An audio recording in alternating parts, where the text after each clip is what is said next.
পর্ব ৩ দাঁতের গন্ধ। বাবা মা ঠিক করলেন অন্বেষার ঘরে সিসিটিভি ক্যামেরা লাগাবেন।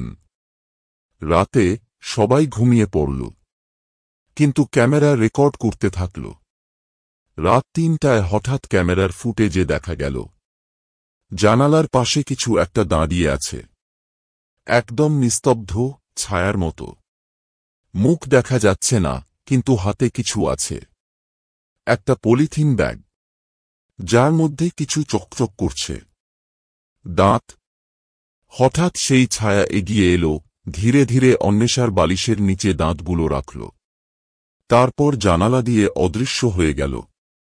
পরদিন বাবা মা ক্যামেরার ফুটেজ দেখে আতঙ্কে চিৎকার করে উঠলেন, কারণ যেই মুহূর্তে ছায়ামূর্তিটি জানালা দিয়ে বেরিয়ে যাচ্ছিল, ক্যামেরায় তার মুখ কিছুটা দেখা গেল। তার মুখে কোনো ঠোঁট নেই, শুধু সারি সারি ধারালো দাঁত।